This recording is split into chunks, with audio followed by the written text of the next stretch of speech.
இன்று ஜூன் 18, 1954 சென்னை அடையாறு புற்றுநோய் ஆராய்ச்சி மையம் மற்றும் மருத்துவமனை துவக்கி வைக்கப்பட்டது. அடையாறு புற்றுநோய் மருத்துவமனையை உருவாக்கியவர் டாக்டர் முத்துலட்சுமி ரெட்டி. புண்ணிய கோடி முதலியார் என்பவர் தானமாக அளித்த நிலத்தில் இந்திய பெண்கள் சங்கத்திடமிருந்து பெற்ற 1 லட்சம் ரூபாய் நிதியுதவியை கொண்டு இந்த மருத்துவமனையை உருவாக்கினார். 12 படுக்கைகளுடன் அடையாறு கெனால் பேங்க் சாலையில் 1954 ஆண்டு ஜூன் 18ஆம் தேதி முதல் இந்த மருத்துவமனை செயல்பட தொடங்கியது. தற்போது 535 படுக்கைகளுடனும் பல்வேறு நவீன வசதிகளுடனும் செயல்பட்டு வருகின்றது. வருடத்துக்கு சராசரியாக 1.41 லட்சம் நோயாளிகள் இங்கு சிகிச்சை பெற்று செல்கின்றனர். ஆண்டுதோறும் 15,000 புதிய நோயாளிகள் இந்த மையத்துக்கு சிகிச்சை பெற வருகிறார்கள். 1974ஆம் ஆண்டு இந்த மருத்துவமனையை புற்றுநோய் ஆய்வு மற்றும் சிகிச்சைக்கான மண்டல மையமாக மத்திய அரசு அறிவித்தது.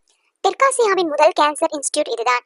கதிரியக்க புற்றுநோய் மருத்துவத்துறையும் குழந்தைகளுக்கான புற்றுநோய் துறையும் இந்தியாவிலேயே முதன்முறையாக இங்குதான் ஏற்படுத்தப்பட்டது. அதிநவீன எக்ஸ்ரே மெஷின்கள், MRI ஸ்கேன் மெஷின்கள், 3D 4D வசதி கொண்ட அல்ட்ராசோனிக் மெஷின்கள் என புற்றுநோயை கண்டறிவதற்கான நவீன வசதிகள் அனைத்தும் இங்குள்ளன. மார்பக புற்றுநோயை கண்டறிய டிஜிட்டல் மெமோகிராஃபி வசதியும் இருக்கின்றன.